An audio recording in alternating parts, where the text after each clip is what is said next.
Instead of doing university, I kind of wrote for a science Q&A website for a number of years, where I got to pick my own topics in science and basically got to read like scientific papers and answer these short questions. And I ended up writing about 1,500 short articles on like different areas of science. I got like a good overview of science.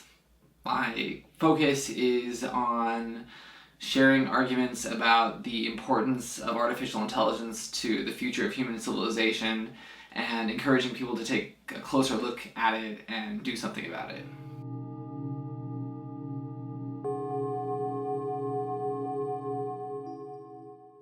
I think something that frightens me about the future is the notion that as we upgrade and modify human beings or create artificial intelligences, there will be beings that are much smarter and probably stronger and faster than human beings at all. So I don't think that anyone in the world is really like psychologically ready for that, because I think a lot of like the way that we think about one another and humanity is as equals, and that it's so like programmed in deeply with whatever state the world is in today to think of ourselves as equals that we almost like viscerally react away, like as if it's like not fair or it's evil that there could be beings that are a lot stronger or smarter.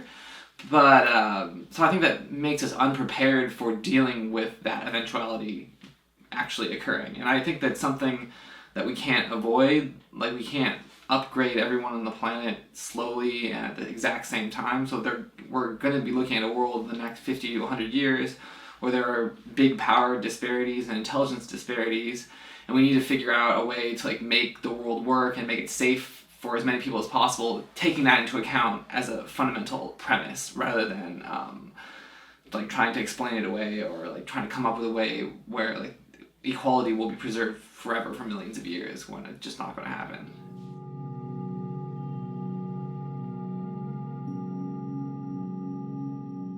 I think that it depends really heavily like on your politics, what you consider as like being written off. Like there's some people where if they earn like 10% less than their coworker, like they're completely indignant and they're like, "You've written me off, like, you know, you don't care about me." And like you have to be like exactly equal or like better than people around you or you're not satisfied. So there's like that trend a lot of places. Whereas like throughout most of history, there's been a lot of inequality, and it wasn't necessarily viewed as inherent evil, as long as people were like surviving and thriving. Some people just had different levels of wealth and power, and that's just the way things were. And no one, for many thousands of years, there wasn't like people freaking out about that. But when it comes to like more advanced technologies, we could be talking about even larger power disparities and positions where people could be lording over one another in a way that was never possible before in history, and like controlling the details of people's lives.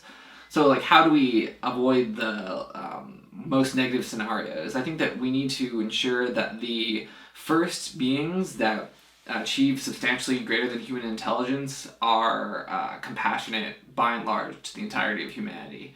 And if they aren't, then they might be able to consolidate a tremendous amount of power on their own. So I think that something does need to be, we need to care about equality and ensuring that people have like fundamental things they need to survive at the very least and aren't completely disenfranchised, but we'll also have to accept greater power disparities than the past. But if we look at like manufacturing and the Industrial Revolution, like everyone today almost has like the living standard of some kings of former eras. If you look at like our toilets, and there's so many things that we constantly take for granted, and it's like no sooner do we get a technology that benefits everyone than we completely take it for granted and act as if it's nothing. So I think that we will, you know, if we choose never to be satisfied, then we'll never be satisfied. But if we have the fundamental things we need to live like a happy life, then we might not be like the top of the heap all the time, but we can still enjoy ourselves.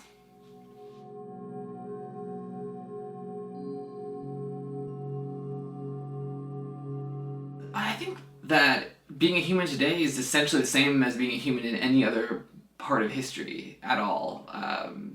Even though like there is this shell of technologies around us that we use to communicate with one another and to access global knowledge, and we have cars, drive places, and planes, and all this stuff, we're still human beings when you strip away all that shell. So being a human today is the same as being a human in the distant past. And I think that the reason why transhumanism is interesting and important is because we're going to be getting to changes that actually make people not human for the first time ever. So I think that it's like really like two distinct levels there. It's not incremental, it's not ambiguously fuzzy transitioning, it's hard change, one to the other.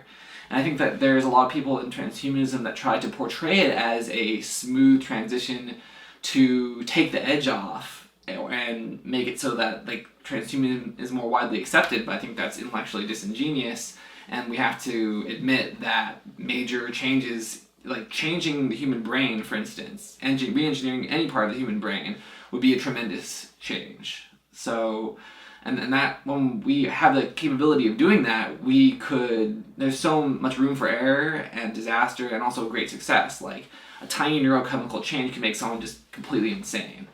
The difference between a sane human being and an insane one is a matter of like delicate neurochemistry. So I think that we should view it not like the way that in a lot of fictional portrayals where like cyborgs are essentially equivalent to any other human beings, but we need to, like, if you look at two radically different cultures, like people in Sri Lanka or Russia or whatever, that those people are so different that they might have almost nothing to say to one another and have very little common ground for communication. But they're still both human beings, and the amount of like foreignness and alienness that we could introduce by even modifying the brain a little bit could be like orders of magnitude greater than that difference. So I think that being a human being in the future will mean being part of like the first branch that evolves into millions of other additional species, and that it'll probably be a reference point for like analyzing these other different species. But I think that there'll be so much appeal to experimenting with the human mind and body that the majority of the planet's humans will decide to become something different, and after maybe hundreds or thousands of years it could become post-human, and maybe the original humanity will only be represented by a few million people in like on a small part of the world. We don't know. It's something that we have to accept might possibly happen.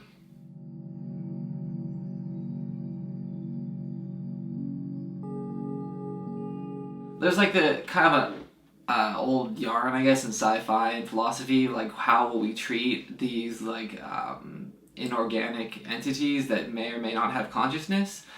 But I think like that once we have like artificial intelligences that are roughly at or slightly beyond the human level, it won't be like they won't need our kindness. Like the amount of power that could be exerted by a being that can copy itself or transfer itself over the internet or distribute itself over computers and never sleep, think extremely quickly, reprogram its own brain, it will have such a tremendous advantage over organic beings that we won't need any of our sympathy. Like we're the ones that need its sympathy. It won't need our sympathy. So I tend to think that like a lot of conversations about like if it walks like a duck and it quacks like a duck, is it a duck? Like will be quickly subsumed by like the reality of pragmatic situations whereby there will be artificial intelligences in charge of running the government, in charge of the most powerful positions very quickly, and even like the very concept of like the order that we have today, like a government economy, could be shattered completely by this new order brought on by higher beings.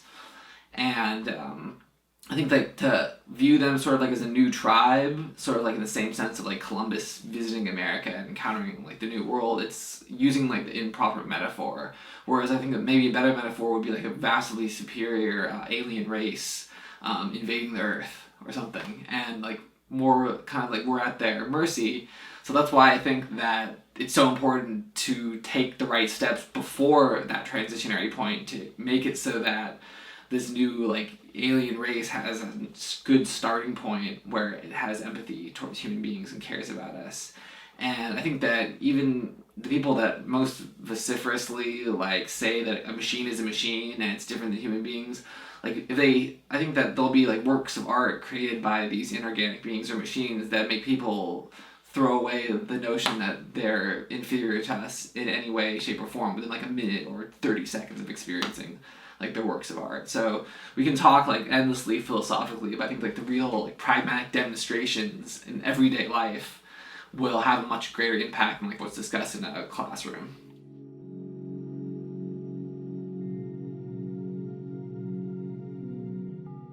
I think that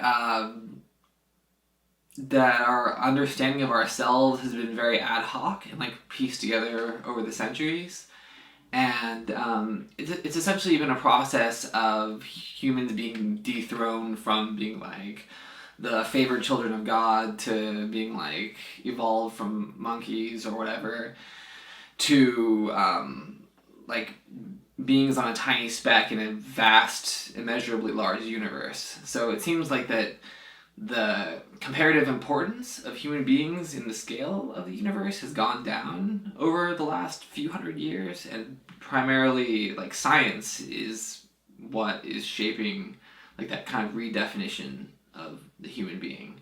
And I think that doesn't necessarily mean like that the joy or the specialness is truly like sucked out of humanity, but it does mean like that we kind of have to take a more sober reevaluation of how we define ourselves. And I think we're somewhat in like a void right now where these really powerful like Judeo-Christian ideas that set the way we viewed the world for thousands of years are kind of being discredited, and there's not something like substantial, like spiritually or metaphysically substantial enough to like fill in that void.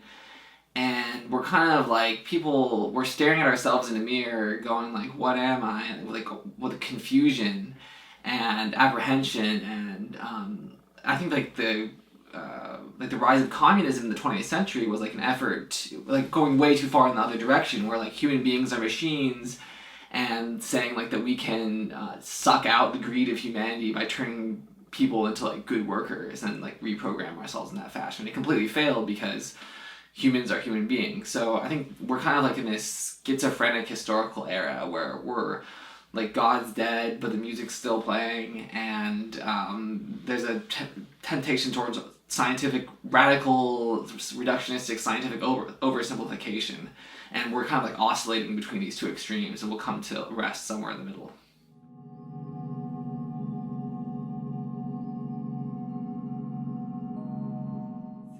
So there is human variation and diversity, and we're learning a lot more about that as we sequence genomes, and we're going to learn a lot more about that, and we're finding out that there are racial differences in huge categories of different areas, and that race is something that truly exists. So I think that but meanwhile, on the other hand, like traditional like liberalism kind of wants to enforce this concept of like we're all blank slates, we're all perfectly equivalent, and race, there's no such thing as race, which is completely false. So I think that we will learn to fear diversity. I think that it's funny that the people that say like they're so pro diversity actually fear diversity, because they don't want to hear about like studies analyzing human genetic variation, whereas like these are scientific realities. And I think that it's actually hurting the United States in our progress of science and a lot of the Western world, because it's considered unacceptable to like look into human genetic variation. Meanwhile, there are countries like China that have no problem with looking into it, so they're going to be stepping ahead of us because they're not afraid to study human genetic variation, especially like in the area of IQ, which is very important. Whereas in the United States, there people like Charles Murray are completely sidelined, and it's considered to be like associated with racism, like even the study of human genetic variation. I think it can be like a self-fulfilling prophecy. Like if we say that anyone that studies human genetic variation is racist, then racists will tend to go into that area because they're the only ones like that are willing to buck the mainline like liberal trend, and it actually it's a self-fulfilling prophecy, and it lowers the quality of science that's being done in that area because there are people like that really are racially motivated. So I think that a way to like counter out the racism that we want to get away from is actually to study human genetic variation and also to accept that there are differences between races. And I think that as we find out more about those differences, we'll be able to use those slight differences as like guidelines for what directions we want to like go in the future. And eventually we'll be re-engineering ourselves based on like a grab bag of different characteristics that might be inspired by like maybe the fine motor coordination of the Swiss or something, and like a kind of melange of the world's, like the best of the world's racial characteristics. So I think that if you want to enjoy diversity, you have to accept diversity, and saying that everyone's the same doesn't do that.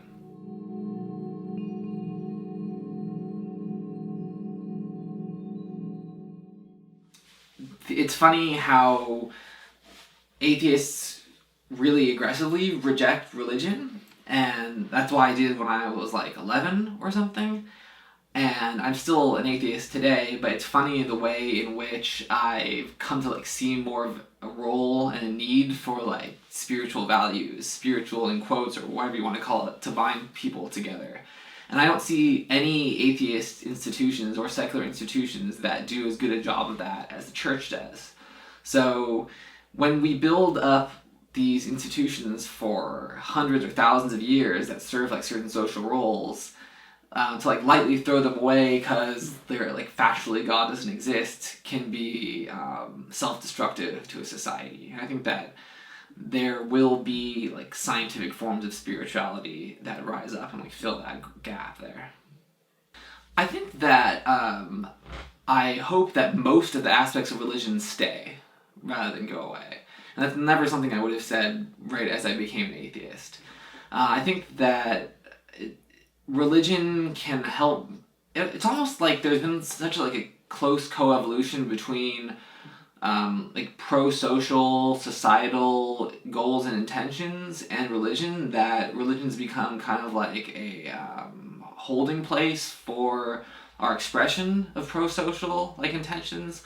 Like it's easier to say like God forbids murder than it is to say like don't murder someone because it's bad. So that same like phenomenon there is translated to so many different areas. So like when religion seems evil, I think that it might be because the people that are using it as a vehicle are being evil. Like they're loading up their like extremely restrictive beliefs and connotations onto religion. And religion isn't just like one thing. It can be many different things. And there's something that I think is really important about religion, which is like a connection to the higher, to the other. It seems like the French Revolution and some other movements like immediately after that were so aggressive about like equalizing everything and like deleting the notion of any like higher anything that they made people monstrous in some ways. It led to huge amounts of casualties, especially in the 20th century, or people that viewed humans just as machines and weren't working towards anything higher. I think that if we discard the notion of something higher or better, we immediately become satisfied with where we are now and we don't strive to improve anymore. We're like, there's nothing wrong with me. I'm perfectly fine exactly the way I am now and I have no obligation to become better. Screw you guys. Like, I'm awesome. No, you're not. Like, when there are expectations and a higher something or anything, then there's something to strive towards. There's the feeling that no, it's not enough, and that's like where I see transhumanism partly taking some of the role that religion did in just saying that there could be more beyond this, and that our achievements and what we can achieve today might be nothing in comparison to what transhumans or post-humans could achieve. So we see ourselves at just like this tiny point on a huge spectrum of possibility. It gives us a healthy humility and like a desire to be better.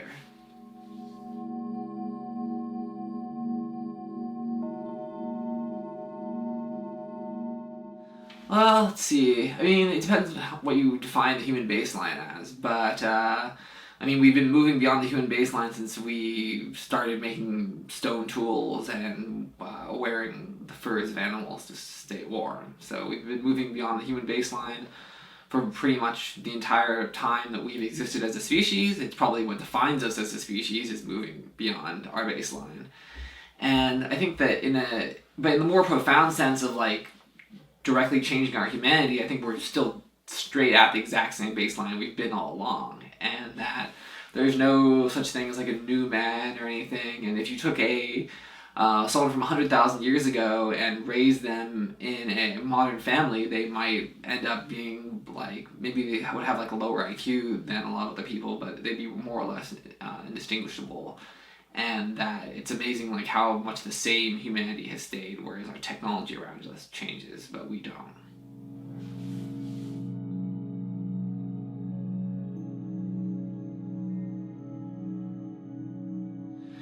Well, I think like the thing that makes people intimidated with the idea of moving beyond the human baseline is social inequality and people being subjugated, and it's not, and also just comfort with what's familiar. And I share those same concerns very much so. I think that evolution created a being that's very finely tuned, human beings, and that we can't just like open up the hood and start messing around with things haphazardly and end up with something that's as beautiful and holistically crafted as the human beings are today. So I think that, and also out of the space of like millions of different modifications of the human being, I think that there might be only a minority of those that lead to anything better. I think most directions are bad. Most changes are bad.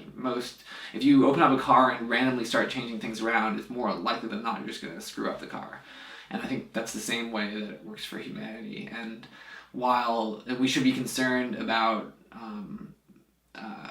ill thought out attempts to change human beings, or suggesting that it's part of this like seamless process of like using new tools, and that it's all going to be all right because it's part of like this natural process. No, it's not. Like when we open up human beings and directly modify ourselves, it will be unnatural, like in a potentially scary way, and has to be considered very carefully.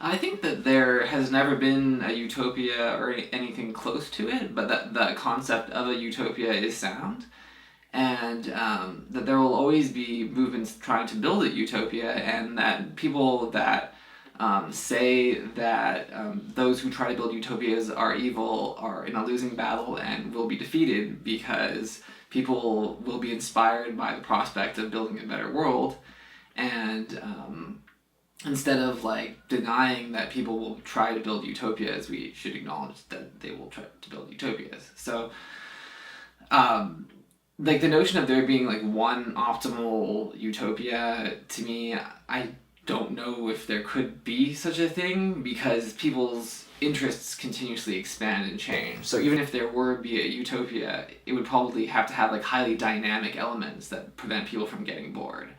But I think that could exist, and that those like that think that a quote like utopia would be boring aren't being creative enough with thinking about the possibilities of, when you talk about like future worlds where we're bioengineering completely new species like Pandora and Avatar times a million, and experiencing like vast diversities of virtual worlds and with great material wealth, then I think that the notion of like that becoming boring, and also like modifying the human brain, upgrading the human brain, changing the way we perceive things, like perceiving ultraviolet light and just this tremendously huge sensory experience. Like when you introduce like those newer ideas into like the idea of a new civilization, then maybe you could build like a kind of utopia where things stay interesting.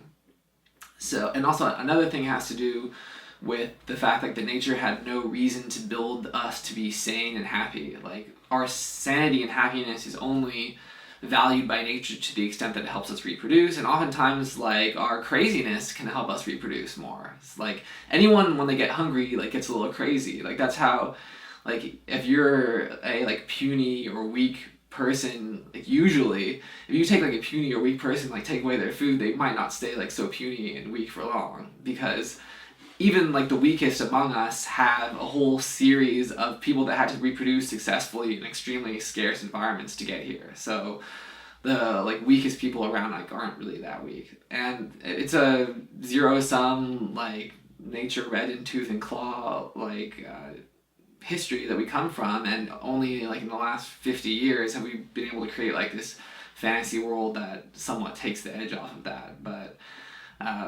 I think that once we are able to have enough material scarcity to meet, or material wealth to meet everyone's needs, then there will be way less need for competition, and then that opens up the possibility of making us happier and less aggressive, and that could dramatically increase our psychological health and happiness. And it's really hard to imagine what that could be like from our current position right now. Like, maybe the worst approximation would be, like, ecstasy, and that's why, like, people talk about it as, like, healing post-traumatic stress disorder and that kind of thing. But it's just a very superficial approximation of what we could do with neuroengineering.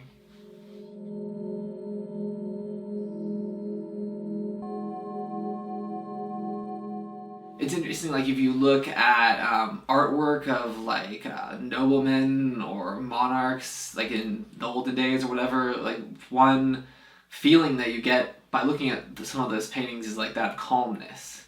And it's interesting, I think, that when people are, like, on like, the top of the heap of their society, the one thing, like, that sets them apart from other people is this, like, pervasive calmness and a feeling of being in control. And that's a feeling and a sensation that we so rarely see in the world today, because it's so competitive that no one's calm. Like, everyone's on edge. Our brains are being blasted with cortisol at all times.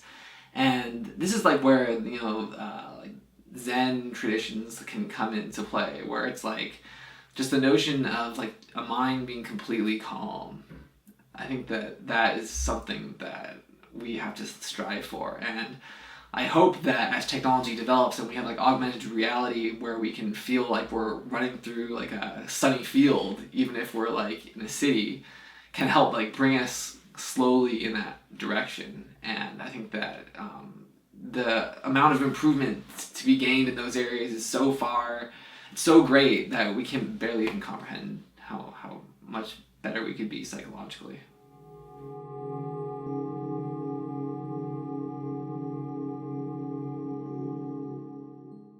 I think that there were traditional societies prior to the French Revolution. For instance, the Austrian-Hungarian Empire and the Holy Roman Empire, which lasted for over 1,000 years, where there's a very stable order, and there was competition between, like, groups within some of these like, governments. But the notion of, like, complete political upheaval and revolution, where, like, thousands of people are being executed and, like, all of society is being turned upside down, that for many hundreds of years, like, that notion was beyond the pale, because the only analogy would be, like, succession crises where the monarch, like, didn't have children or something like that. So I think that in some ways, like, those folks were better off because they had a lot more social stability in our society. And like, the Marxist notion of, like, continuous revolution is a recipe for disaster, because it prevents anyone from ever being truly satisfied. And in the 20th century was one of the bloodiest century in terms of numbers and in percentages of people killed. And most of the blame is on communism, because of Mao and Stalin. They're the ones that did the most damage. World War II also happened, and I think that was another fight over like stability versus instability. So it's all very complicated. No one's really done a very good of a job at creating like a utopia, but there were like a few periods in history here and there where ancient China, for instance, where there was stability for hundreds of years and a lot of economic growth and happiness. And I think that in 18th century Europe is another example of similar